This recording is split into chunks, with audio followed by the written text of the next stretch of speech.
Hello everyone. I know it's been a while since I've done a video. This video is for my Tumblr blog, and on there I've been doing a 30-day Mass Effect challenge, one of those cool little things that you see, and I figured since I'm a huge fan, I was going to go ahead and do them. And so I'm going to be doing days 18, 19, and 20. And mind you, when I first saw this, um, it was a while ago, and I don't know, just now am getting to the bulk of it.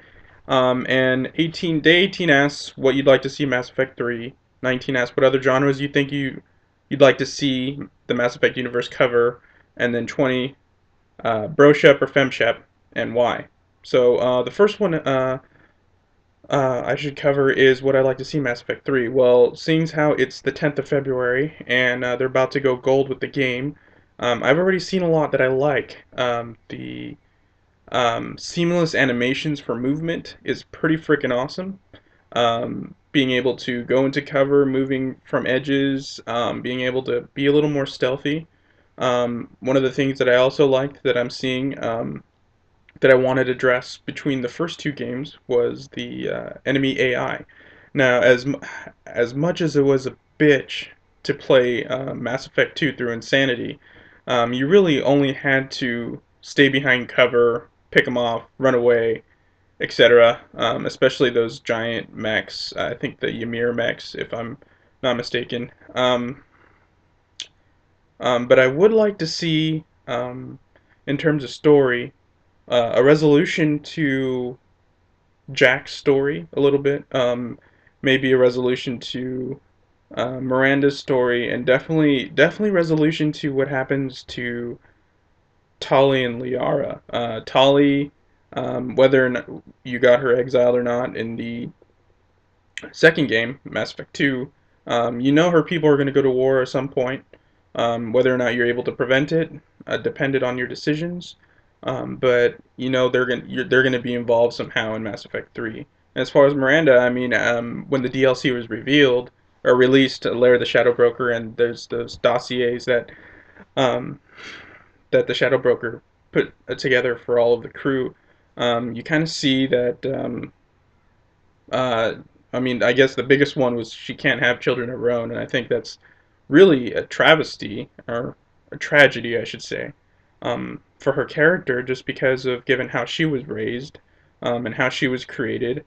I think that maybe perhaps having a child of her own might help her come to terms with her own existence because she was able to um, have a child of her own. But that also depends if you romanced her or if it's canon that she goes back to Jacob. I don't know.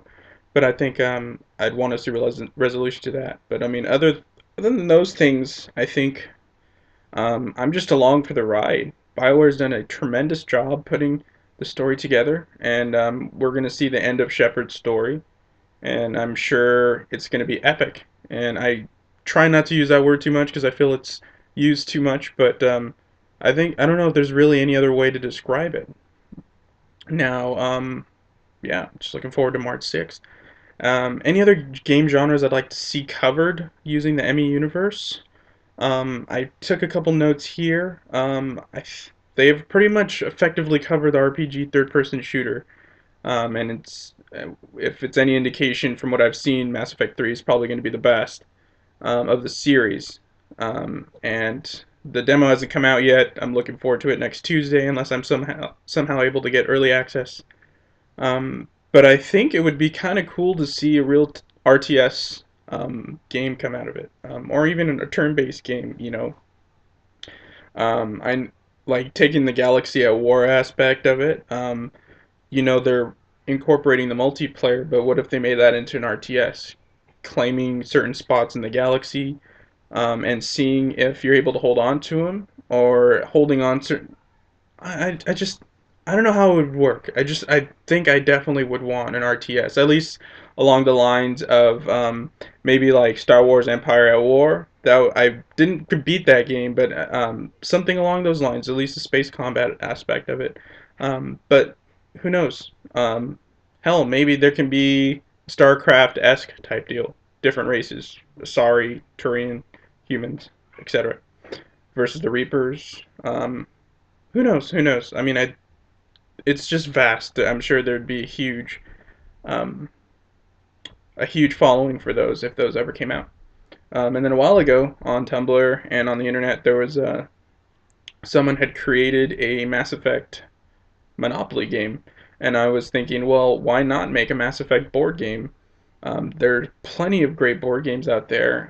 I'm a big fan of Catan. I know a lot of my friends who watch this know that we all play Catan a lot, and I'm just now finding out that there's other versions of Catan that we haven't even played. So um, I think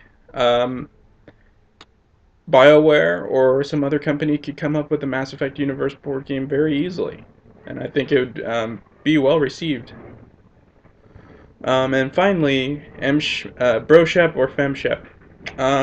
I've played both. I like Mark Mears' voice acting. I like Jennifer Hale's voice acting.